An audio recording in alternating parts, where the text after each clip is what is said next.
Assalamualaikum warahmatullahi wabarakatuh. Waalaikumsalam warahmatullahi wabarakatuh. Selamat berjumpa kembali dengan channel Dr. Bambang UMY. Alhamdulillah, semoga semuanya sehat semuanya, sehat walafiat, dalam kondisi pandemi tetap bersyukur atas segala karunia Allah. Pagi ini saya punya tamu istimewa, Dr. Siswanto, spesialis paru. Beliau selain sebagai spesialis paru, praktisi klinisi di Rumah Sakit Akademik UGM, juga merupakan staf pengajar atau dosen di Departemen Fisiologi FKKMK UGM. Kalau saya sering nyebutnya ilmu fa'al ya. Departemen Fisiologi itu ilmu Fine. fa'al. Jadi hari ini kita akan ngobrol dengan beliau, dengan Dr. Siswanto ini, satu sisi dari penyakit COVID-19 sesuai dengan keahlian beliau sebagai dokter paru, tapi juga sekaligus ahli fisiologi. Assalamualaikum Dokter Sis. Waalaikumsalam warahmatullahi wabarakatuh, Dokter Bambang dan Alhamdulillah. Sehat ya dok pemirsa ya? atau apa channelnya? Ya, gimana? Kalau sebutannya yang melihat channel YouTube namanya apa tuh? Pemirsa atau apa? Oh boleh, Sahabat. pemirsa. Iya. Ya, baik para pemirsa, tentang COVID-19 ya. COVID-19 ini memang suatu penyakit yang punya bisa punya penampilan banyak wajah. Nah, kali ini Hmm. kita akan melihat dari eh, aspek fisiologi, dari sisi fisiologi atau ilmu yang berbicara tentang bagaimana tubuh kita bekerja ya. Jadi kalau bisa kita melihat hal-hal yang fisiologis ini, mudah-mudahan harapannya adalah kita bisa menjadi lebih kuat ketika menghadapi pandemi ini. Jadi kalau pada umumnya penyakit itu kan ada yang ringan, sedang, dan berat atau bahkan kritis ya, Dokter Sis ya. Ya, nggih, Dok, nggih. Nah, mudah-mudahan kita semua tidak kena. Kalau kena mudah-mudahan ringan saja. Itu pun naudzubillah min dzalik. Syukur-syukur tidak kena, tapi kalaupun kena ringan, tidak menjadi berat apalagi kritis. Ini yang kita harapkan. Caranya bagaimana? Mudah-mudahan kita bisa belajar dari Dr. Siswanto pada kesempatan kali ini. Silakan Dok, mungkin bisa diberi Nggih, pengantar dulu supaya kita punya gambaran ini dari segi fisiologi bagaimana. nggih, nggih, Dok, nggih. Jadi tema kita, obrolan kita ini kan bagaimana aman dari COVID-19 ya. Iya, Nah, aman itu kan bisa diartikan satu, memang tidak terkena ya, aman berarti tidak terkena COVID itu. Yang kedua adalah eh, kalaupun terkena, tapi kemudian bisa sembuh ya, sembuh dan selamat ya. Artinya tidak sampai jatuh dalam kondisi yang kritis bahkan meninggal gitu ya. Nah, kalau yang aman pertama itu kan kita dalam bahasa ilmu kesehatan itu ya preventif ya, preventif yang primer ya. primer Ya ya. mungkin kita semua sudah paham itu bagaimana caranya yang kemudian dikenal dengan protokol kesehatan ya. Yang Iya. 4M itu ya, menjaga jarak, memakai masker, mencuci tangan dan menghindari kerumunan ya. Itu yang Oh ya. dikampanyekan oleh pemerintah dan kita semua ya harus membudayakan itu. Itu tetap harus kita lakukan ya agar tadi kita aman tidak sampai terkena ya. Yang kedua adalah bagaimana kalau terkena gitu tapi tidak kemudian aman tetap selamat. Nah, ini yang mungkin aspek inilah yang kemudian harus kita lihat lebih detail tentang fenomena eh, perubahan apa saja yang bisa terjadi ketika virus SARS-CoV itu menginfeksi tubuh kita. Ya. Ya. Jadi ada dua hal yang sebenarnya ada 4 hal yang penting yang harus kita lihat ya pada penyakit COVID-19 ini ya. Yang pertama itu adalah selayaknya penyakit infeksi, maka ketika virus itu masuk ke dalam tubuh kita ya, ke dalam sel itu, dia kemudian bisa menyebabkan kerusakan sel ataupun jaringan yang dimasuki oleh virus itu, karena virus itu punya efek sitotoksik ya, membuat selnya itu kemudian rusak lah begitu gampangnya. Sel ya. Dan sel-sel di sekitarnya juga ya yang makin terkena itu. Kalau banyak sel yang terkena kan akhirnya kan jaringan ya. Itu pertama itu ya. Namun COVID itu tidak semata-mata seperti itu. Ternyata kalau kita lihat kan COVID-19 ini virusnya kan namanya SARS-CoV-2 ya. Itu masuk ke dalam tubuh kita terutama lewat reseptor ya atau pintu di dalam sel yang namanya angiotensin converting enzyme tipe 2 ya. Kita singkat dengan AC2. AC2 yang memang itu reseptor itu melimpah di tubuh kita itu ya. Banyak ya, Dok ya. Banyak ya tersebar di tubuh kita itu. Memang paling banyak konsentrasinya di epitel di sel-sel paru dan saluran nafas ya. Dan juga di yang lain ya di pembuluh darah, bahkan di ujung-ujung saraf ya, ujung saraf penghidup, pembau, di usus ya, dan di berbagai organ itu tersebar banyak sekali.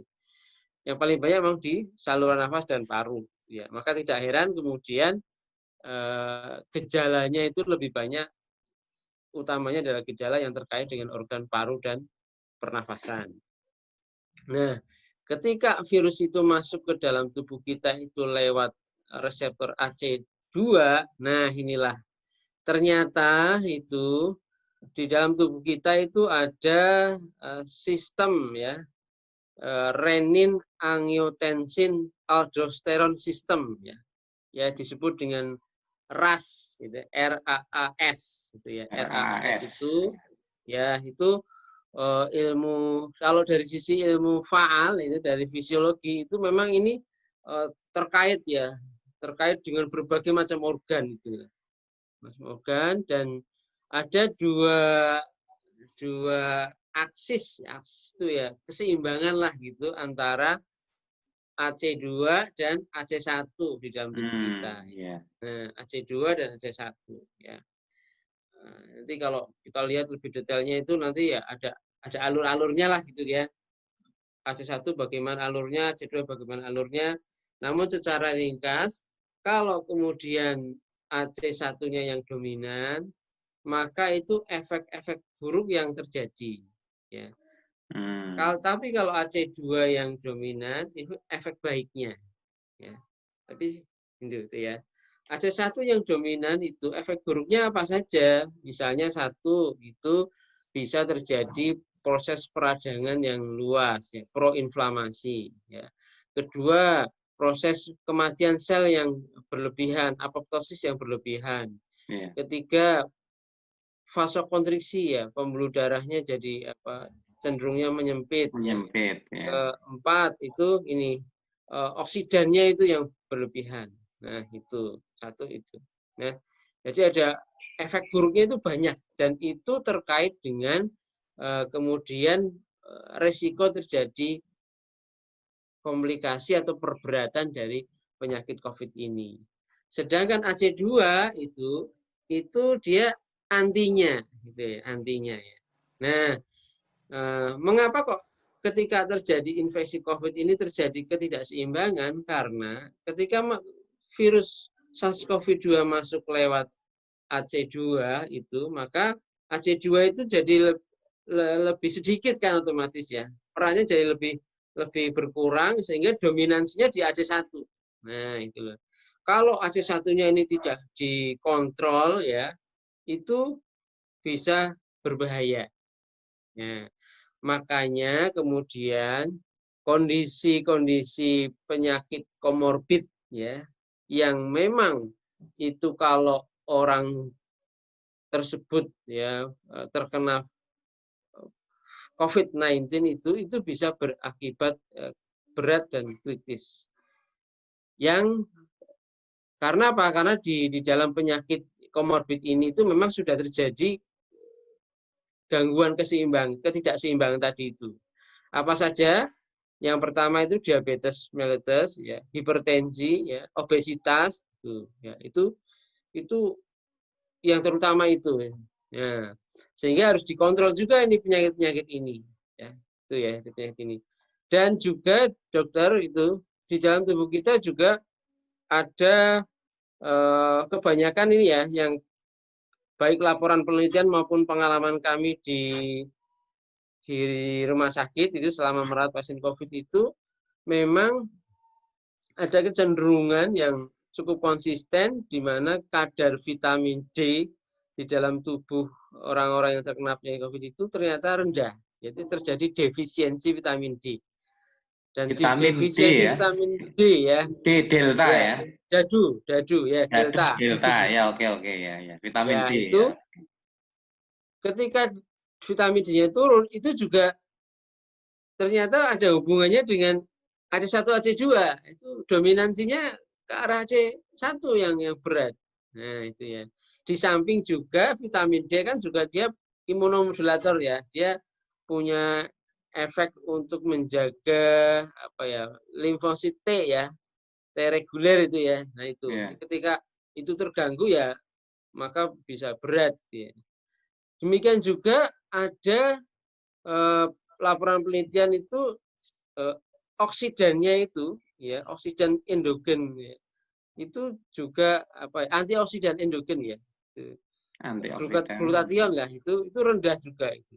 Nah ini juga memperberat kondisi-kondisi COVID itu ya. Jadi ini ya ada ketidakseimbangan yang terjadi di dalam tubuh kita dan kalau itu tidak dikontrol ya itu maka bisa berlanjut menjadi berbahaya, berat, dan kemudian bisa meninggal. Tapi kalau keseimbangan itu bisa dikontrol, itu insya Allah bisa selamat. Ya. Mungkin saya cerita sedikit, Dokter Bambang, itu satu pasien yang cukup unik sebenarnya itu ya. Jadi kalau dilihat dari kelainan parunya itu, wah itu hampir paru kiri kanan itu penuh dengan namanya infiltrat ya, putih, dermok itu ya, kiri kanan itu ya. Beliau punya komorbid diabetes, kemudian hipertensi ya. Tapi sejak awal memang beliau itu terkontrol betul. Kontrol itu. Terkontrol gulanya. Gula darahnya itu terkontrol ya dengan obat-obatan, dengan lifestyle itu ya. Hipertensinya juga sama ya. Kemudian juga beliau itu termasuk orangnya apa? Manajemen dirinya itu bagus itu ya, nggak ada cemas sama sekali. Beliau terkena itu ya ini saya mungkin ini bagian dari ujian ya, saya harus ngelakoni ini itu apa ya, sumeleh itu loh. Acceptance-nya bagus ya. Iya, itu akseptansinya, penerimanya itu tinggi itu ya, sabarannya tinggi itu. Ya akhirnya walaupun kemudian itu dalam evaluasi swab itu lama, ya lama hilangnya, lama negatifnya itu tapi beliau selamat.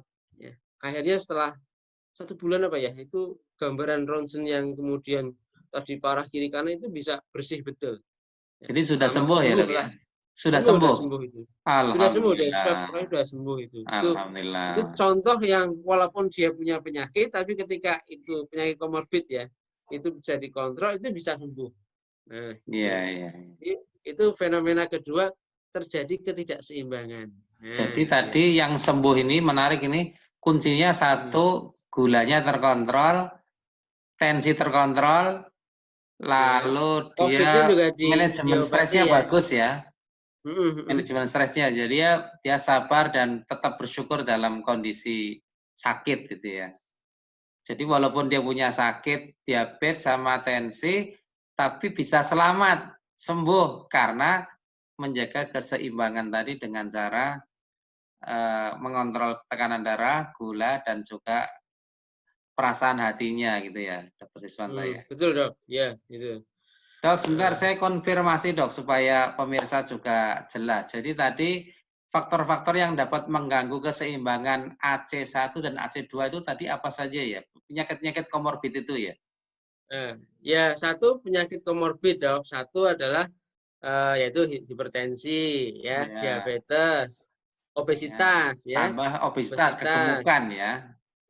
Kemudian Terus tadi orang vitamin D yang ya? apa ya, Tadi vitamin D tadi? lifestyle-nya itu sedentary, ya, Oh kurang ya, olahraga, juga kecenderungannya kurang aksis ke aktivitas ya. AC2-nya itu kurang bagus, ya. Kurang aktivitas juga Itu. ya. Oke ya. Kalau Kemudian vitamin D tadi vitamin D juga yang rendah. berhubungan ya.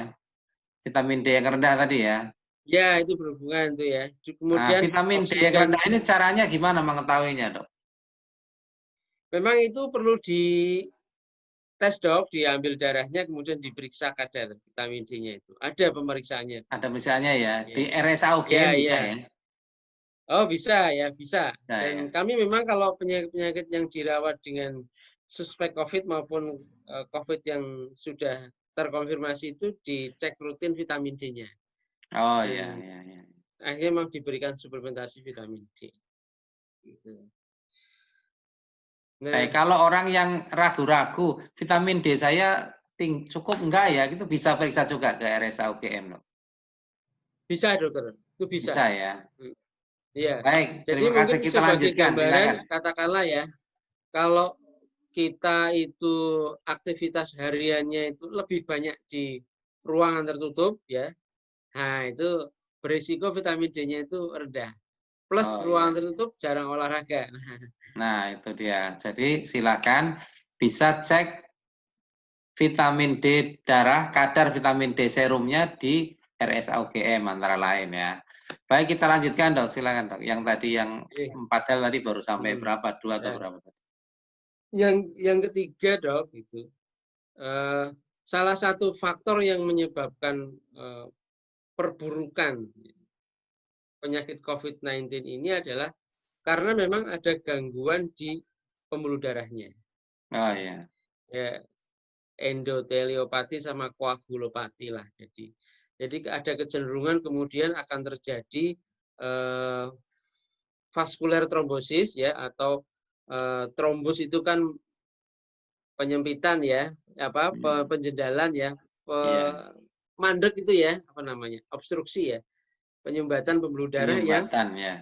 ya banyak ya, dan itu memang karena organ yang terkena itu paling pokok adalah paru, itu terjadi penyumbatan pembuluh darah di paru yang luas itu ya, dan itu yang kemudian bisa sampai nanti akhirnya itu terjadi gagal nafas akut, ya, gagal nafas akut yang mengancam jiwa ya, ARDS ya itu. Nah ini juga harus diatasi itu, diatasi itu, karena kalau tidak maka otomatis darah yang harusnya itu mampir ke paru kemudian mengambil oksigen itu nggak bisa lewat kan, otomatis oksigennya yang masuk ke dalam darah ya sedikit. Nah itu berbahaya. Jadi Yang paru itu keempat, tempat untuk membersihkan darah ya dok ya? ya mengambil oksigen, membuang CO2 itu ya. Ya, Karena kan intinya sel itu, tubuh kita tapi itu, banyak tersumbat darahnya, pembuluh darahnya ya. itu. Jadi tidak ada aliran yang efektif, kemudian otomatis oksigen yang masuk ke dalam tubuh itu menjadi terganggu ya, kadar oksigennya kemudian menurun, dan misalnya kalau dites analisa gas darah ya, atau kalau dengan cara yang sederhana itu dites pakai pulse oximetry itu rendah ya. Jadi memang ada fenomena yang namanya silent hypoxemia ya, atau silent hypoxia, atau Malah ada ada juga istilah yang happy ya dok ya. menyebutkan happy hypoxemia ya. Hipoksia tapi Jadi happy. sudah, Jadi tidak iya, dirasakan maksudnya ya dok ya. sudah rendah tapi orangnya mengeluh, oh enggak sesek ini saya. Dan itu memang terjadi beberapa kasus yang berat kritis itu, saya nggak merasa sesek dok, dia masih bisa komunikasi dengan keluarga ya itu. Tapi ternyata kalau dicek itu, wah saturasinya cuma 80 ya, 75 ya Pak. Jadi di bawah berapa Kalau itu yang namanya hipoksia itu, Dok? Di bawah 95 atau 90 itu berapa, Dok? 94 ya Dok kalau dewasa ya dengan pulse Ya. oximetry itu ya. Sudah bisa Ini dengerin alatnya itu seperti ini ya. Antara Wah lain. iya ya, Dr. Bambang malah sudah punya ini. Ini. Wah, ini. Nah, bisa dilihat. Para Oke. pemirsa, ini yang namanya pulse oximetry ya. Oximetry. Nah, jadi kalau diukur harusnya minimal Dewasa minimal ya 94 ke atas gitu 94 ke ya. atas. Nah, Ya, jadi rata-rata ini mungkin 97, 98, 99, 100 ya, Dok. Ya kan? saya juga 99 ini. Nah, Ya, silakan lanjut, Dok. Ya. ya itu ya. Nah, yang terakhir ini adalah fenomena terjadi yang namanya badai sitokin. Badai Badai sitokin. sitokin. Ya, sitokin storm itu. Cytokine Cytokine storm ya. storm. Kerennya ya. Cytokine storm. Iya. Dan kalau terjadi cytokine storm, nah itu bisa merusak ke berbagai organ, nggak cuma paru ya, organ lain juga bisa terkena. Dan memang kalau sudah kejadian seperti ini itu agak sulit sebenarnya, ya, agak sulit. Walaupun masih bisa selamat juga ya, ada yang selamat itulah. Ya. Tapi kita mencegah biar tidak sampai ke sana itu loh. Nah, jadi kalau kita lihat tadi itu ada yang namanya respon fisiologis ketika terjadi infeksi, ada yang respon patologis lah atau sudah hiperrespon ya. Nah ini Responnya kalau responnya berlebihan masih ya. fisiologis itu orangnya mungkin infeksinya hanya ringan bahkan mungkin tanpa gejala ya. Tapi kalau sudah responnya adalah respon yang hiper respon ya, yang patologis itu kondisi infeksinya berat kritis. Nah ini ya. Nah ini jadi kita kalau kita bisa menjaga keseimbangan tubuh kita ya atau dalam istilah kami itu istilah dokterannya itu homeostasis ya. Homeostasis ya. Oke ya. itu insya Allah itu walaupun terkena COVID itu selamat lah ya. Life hidup akan terus berlanjut gitu ya. Tapi kalau ketidakseimbangan ini kemudian tidak dikontrol itu ya bisa kritis bahkan bisa death, bisa meninggal gitu. Nah, itu yang makanya dalam manajemen COVID ini Dok itu kita itu tidak semata-mata mengandalkan antivirus. Iya, iya. Ya, tidak semata-mata mengandalkan antivirus ya. Jadi semua obat-obatan yang berguna untuk menjaga keseimbangan itu diberikan juga. Misalnya kalau dia memang punya diabetes ya dikontrol diabetesnya. Hipertensi juga dikontrol. Ada kejadian koagulopati juga diobati. Kemudian juga diberikan obat-obatan untuk meningkatkan ini antioksidan lah gitu ya. Diberikan obat-obatan yang berefek antioksidan. Diberikan obat-obatan untuk meningkatkan vitamin D-nya gitu ya. Suplementasi vitamin D. Kemudian juga obat-obatan atau untuk mengurangi peradangan ya, antiinflamasinya ya. Itu juga diberikan dan juga antivirus dan obat-obatan lain yang kira-kira bisa menghalangi virus itu bisa berkembang lebih nggak terkendali lah gitu. Itu diberikan semua dan juga kalau dia sampai kemudian kritis ya berat kritis itu pemberian suplementasi atau terapi oksigen itu juga diberikan sesuai dengan indikasinya.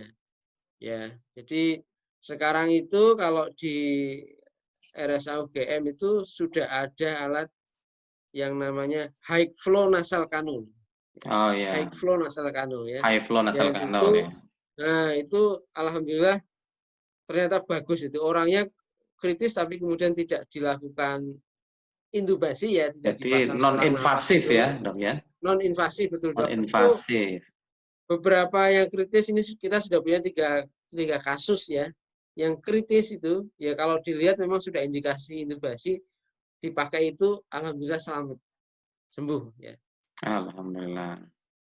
Dok, sedikit saya ingin konfirmasi tentang badai sitokin tadi. Ini juga istilah baru ya, yang trending juga kemarin. Kapan dapat terjadi badai sitokin itu, supaya bisa kita menghindari? Ya, badai sitokin atau sitokine itu kan karena memang respon tubuh kita yang kemudian sangat hiperresponsif ya. Ya, Jadi di berlebihan dalam tadi tubuh ya. kita itu ada yang namanya apa ya, sitokin yang memicu inflamasi berlebihan ya, yang dikenal dengan sitokin proinflamasi lah gitu ya. Ya, Nah itu memang eh, bisa terjadi ketika memang proses infeksinya itu berlangsung luas, satu itu. Yang kedua memang terjadi istilahnya itu responnya itu kemudian jadi berlebihan itu lah. oh ya, Nah, itu berlebihan itu. Memang itu, Dok, itu kita kan kalau mau menguji betul itu kita tes tes ya, sitokinnya kan. Antara lain dilihat kadar interleukin 6 ya. ya, Interleukin 6, TNF alfa itu kalau dia berlebihan, oh jadi kemudian terjadi badai sitokin gitu ya. ya, ya, Kalau tidak, itu misalnya bisa diperkirakan juga dari beberapa parameter, misalnya parameter ferritin. Ya, kalau ferritinnya tinggi, kemudian terjadi badai badai sitokin. sitokin. Nah, di samping juga kondisi pasien. Jadi kita memang, nah ini ya, yang penting sekali dalam manajemen COVID itu adalah melihat perjalanan alamiah penyakitnya itu. Di Ya, mana ketika hari ke-8 ya, sejak onset itu, ya, 8, 9, 10, 11, 12, 13, 14 itu hari-hari yang memang harus waspada betul karena bisa terjadi perburukan. Nah, kapan kita mulai memberikan obat antiinflamasi ya, misalnya dexamethasone itu penting sekali. Kapan kemudian, kalau dulu kita ada obat yang namanya, sekarang pun masih dipakai ya, hidroksikloroquine ya. Kita oh ingat ya, sekali kan, dulu ya, kan di awal-awal pandemi itu hidroksikloroquine itu rekomendasinya diberikannya pada kasus yang berat, ya, ya. yang berat itu. Namun kami di RSA itu tidak. Kalau di RSA itu kita berikan sejak fase awal. Oh Karena gitu. setelah kita lihat mekanismenya kok ini kayaknya kok mekanismenya kan menghalangi virus itu masuk ya. Kalau kemudian kita berikan, kalau virusnya sudah masuk banyak nggak akan berguna. Ternyata betul ya. Jadi 3 kasus pertama yang kami tangani itu diberikannya bahkan sejak dia suspeknya itu banget itu ya, highly suspect, itu langsung kita Ya, berikan dok. Dan itu kasus pertama yang kemudian membuat kami itu menjadi PD itu adalah kasus seorang wanita 70 tahun dengan komorbid diabetes dan hipertensi. Bisa hmm, selamat itu, alhamdulillah. alhamdulillah. Nah, itu. Jadi sekarang rekomendasinya diberikan sejak awal. Ya. Tetapi Seawal tidak ya. tidak semata-mata obat itu sebenarnya. Tadi kita harus lihat case by case dan kira-kira apa yang terjadi pada pasien COVID itu, dan juga kapan dan apa yang diberikan itu sangat penting untuk untuk membantu pasien itu tetap bisa selamat lah gitu. Ya, ya. Jadi hidroksikloroquine yang terkenal sebagai obat anti malaria dalam hal ini fungsinya diberikan bukan karena COVID dianggap malaria loh ya, para pemirsa ya, tapi Iya. ada fungsi Efek farmakologis efek yang lain. lain ya, yang ternyata sangat bermanfaat, bahkan diberikan sejak COVID kondisi awal ya dok ya. Iya, ya, Iya, ya iya, belum kita sampai COVID perburukan. ini memang masih baru ya untuk dunia kedokteran, sehingga kita masih terus belajar, dunia kedokteran masih terus belajar. Jadi para pemirsa, kalau ada beberapa kali terjadi perubahan rekomendasi, itu juga bukan berarti apa-apa, namun para dokter, para peneliti itu memang masih terus mempelajari dan ingin memberikan yang terbaik untuk masyarakat. Intinya begitu ya, para pemirsa. Jadi, dok nih. Silakan Dokter Sismasi, ada lagi yang disampaikan tadi? Ya, dan mungkin, nah ini satu hal yang penting ingin saya sampaikan juga adalah Kalau kondisi sekarang ini kan memang dengan kehidupan masyarakat yang kemudian sudah seperti biasa ya, di mana Ya, kemarin di masa-masa liburan ini kan Jogja itu ramai sekali ya. Di luar jalan itu biasa ya. mobil banyak sekali itu dari luar kota dan sebagainya itu ya. Kemudian jadi interaksi antar manusia itu seperti sudah biasa itu ya. Kalau kemudian kita tidak perketat untuk ya 4M tadi itu ya berisiko tertular ya. Namun ya mungkin memang sulit ya menghindari orang itu sampai tidak tertular ya. Mungkin ya. Ini kalau kemudian ini sudah seperti biasa ya. Namun kita bisa menghindari agar kita tidak sampai berat atau kritis. Andai Nah, kata tertular ya. ya, ya itu.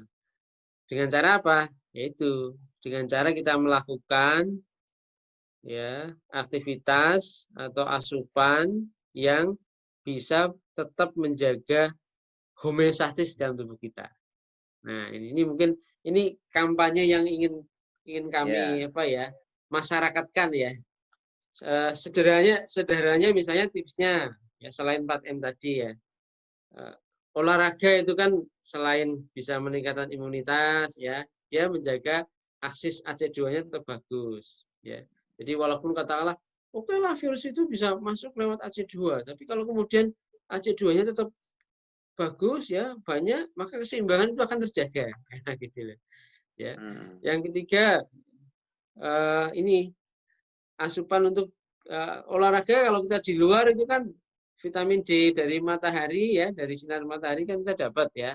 Ya, ya. Karena itu sinar matahari akan menyinari kulit kita dan terjadi proses tertentu di dalam tubuh kita yang Mengaktifkan menyebabkan provitamin D ya. mengaktifkan provitamin D itu ya. Ya. Itu selain juga asupan makanan-makanan dari ikan dan sebagainya itu. Makanannya apa aja tuh? Ikan, Glutation, daging ya, ya, ikan daging. telur. Glutation, misalnya glutation yang rendah itu juga bisa kita perbaiki dengan cara apa? Kita banyak memakan buah-buahan, sayuran yang raw, yang bukan olahan ya. Bukan Jadi yang segar-segar olahan. itu ya. Segar-segar Buah itu potong selain lebih kemudian bagus ya, buah potong, buah iris gitu ya. iya itu dok. Kalau yang segar-segar itu yang apa itu selain mengandung antioksidan tinggi kan dan juga vitamin-vitaminnya kan jauh lebih banyak ya dok ya. Iya, Nah iya. itu betul itu. Plus jadi mengatur kondisi stresor dalam tubuh kita ya dok ya. Iya, Jadi iya. jangan lupa bahagia kata Dr. Bambang. Tadi manajemen stres tadi ya, contoh kasus Ya, pasien yang walaupun punya diabetes, hipertensi, tapi dia bisa kontrol dengan baik penyakitnya, plus manajemen stresnya bagus. Jadi kampanye Dr. Siswanto hari ini saya sangat mendukung, yaitu mempertahankan dan memperjuangkan keseimbangan tubuh kita yang namanya homeostasis ya. Keseimbangan tubuh kita yang harusnya lebih kita andalkan daripada yang lain ya tadi yang penting keseimbangan tubuh tadi ya. Keseimbangan tubuh itu tadi makanannya harus bagus ya, buah, sayur, lalu aktivitas fisik ya, lalu apalagi tadi Dok, sumber vitamin D, lalu apalagi tadi ya, kalau punya penyakit, ya karena kan dikontrol ya. tidak semua orang sehat, tidak semua orang tanpa Hmm. penyakit. Nah, yang penting adalah mengendalikan penyakit itu, mengontrol ya Dok ya. Memang oke lah, diabetes tidak sembuh, tidak disembuh, tapi dapat dikendalikan seperti sembuh. Saya dulu dulu Ya, suntak-suntik, Dok, seperti Dr. Bambang. Iya berkali-kali, kan? setiap hari 4 kali. Sekarang alhamdulillah dapat dikendalikan dengan apa namanya? Mengendalikan makan, pola makan, diet dan aktivitas. Tapi saya kira saya juga perlu mengingatkan bahwa untuk penyakit diabetes tipe 1, kalau saya tipe 2 ya. Kalau tipe 1 ya memang tidak bisa lepas dari insulin. Jangan cuma coba lepas dari insulin malah berbahaya, Dok ya. Jadi justru harus dikendalikan gula darahnya, tensi dikendalikan. Obat tensi yang mengandung S inhibitor juga tetap baik diminum ya dok ya? Ya, S inhibitor ARB itu tetap bisa dok. ARB Itu tetap sekarang diminum. tetap dilanjutkan dok itu. Ya, Ya, olahraga yang sempat diisukan dapat mengganggu AC2 juga tetap dilakukan, cuma memang barangkali jangan terlalu capek mestinya ya. Kalau terlalu mesti ya, nggak bagus ya. betul. Jadi Oh olahraga ya, itu intensitasnya yang ringan sedang gitu lah.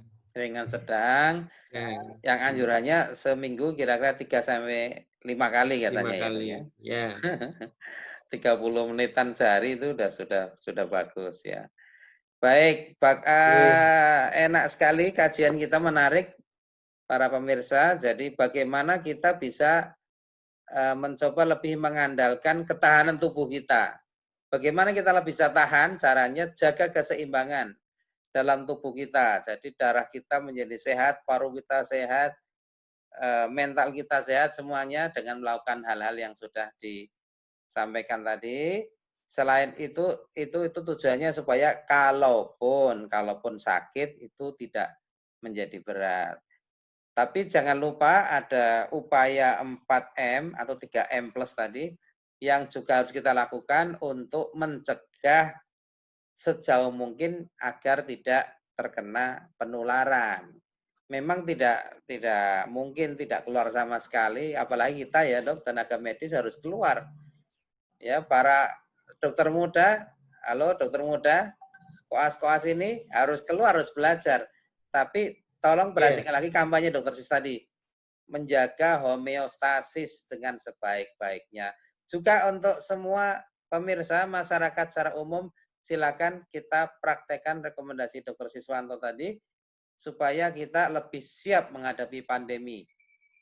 Ya, kita tidak ingin sakit, tapi kalau sakit kita bisa melawan dengan baik dengan melawan dengan tubuh kita sendiri plus upaya-upaya yang dilakukan oleh dokter untuk memperkuat keseimbangan apabila memang diperlukan. Nah, apabila kita memerlukan pemeriksaan vitamin D, kita bisa lakukan pemeriksaan vitamin D karena kadang-kadang kita harus curiga. Kadang-kadang loh nggak harus selalu sih. Misalnya, kok jangan-jangan vitamin D saya rendah nih karena saya banyak kerja di dalam rumah tadi, banyak kerja di kantor tertutup, kurang jalan-jalan, kurang olahraga, kegemukan juga berhubungan dengan vitamin D yang rendah ya dok ya, ya, betul obesitas dok. tadi, lalu diabetes mungkin juga bisa mengurangi kadar vitamin D. Maka silakan bisa dicek dimanapun, tapi termasuk bisa di Rumah Sakit Akademik UGM. Nah, demikian perbincangan kita dengan Dr. Siswanto, spesialis paru, klinisi di Poliklinik Paru, spesialis paru RSA UGM, dan juga ini dosen di Departemen Fisiologi. Makanya kajian kita ini tadi tentang bagaimana kita menjaga fisiologi. Bagaimana tubuh kita tetap fisiologis, bekerja secara normal, secara optimal gitu. Dan tadi salah satu kuncinya yang perlu saya tekankan juga adalah manajemen stres, bersyukur dalam segala kondisi. Dokter Sis, saya pernah Ya, menulis juga pernah membuat videonya di YouTube, ini bisa di teman-teman para pemirsa bisa lihat juga, ada resep A sampai Z. Nah, itu hmm. resep sehat dan bahagia A sampai Z. Itu saya buat A, B, C, D, F, G itu loh. Lalu ABC itu diantaranya ABC yang paling awal adalah ABC, A-nya adalah Alhamdulillah. Jangan lupa bahagia, jangan lupa bersyukur. B-nya bersih, sesuai anjuran kita semua, menjaga kebersihan, rajin cuci tangan pakai sabun, dan seterusnya. C-nya cukup semuanya. Cukup ini menimbulkan keseimbangan tadi ya. Cukup aktivitas, cukup makan, cukup istirahat juga, cukup olahraga, dan sebagainya. Jadi ABC ini dok, ini supaya mudah saja. Baik, para pemirsa, saya kira kita sudah sampai pada ujung perbincangan kita. Mudah-mudahan bermanfaat. Dan Dr. Siswanto, kami ucapkan terima kasih sudah berkenan untuk mengulang pembicaraan kita. Karena kemarin ternyata memang tidak terekam dengan baik, ya teknis ya, dan juga mungkin hal-hal yang lain. Tapi alhamdulillah kita bisa berbincang lebih enak lagi pada pagi yang segar ini. Terima kasih, mudah-mudahan Dr. Siswanto makin sehat juga dan juga para Amin, amin, pemirsa Dok. YouTube Amin. kita, channel Dr. Bambang UMY, mudah-mudahan bermanfaat dan berbarokah. Kita Amin. pamitan, Dr. Sis, dengan para pemirsa. Terima kasih sekali lagi dan selamat beraktivitas.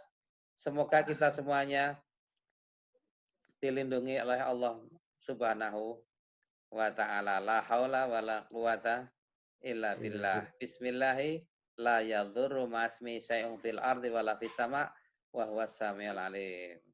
Alhamdulillahirabbil alamin. Terima kasih Dr. Sis. Assalamualaikum warahmatullahi Sami-sami. wabarakatuh. Waalaikumsalam warahmatullahi wabarakatuh.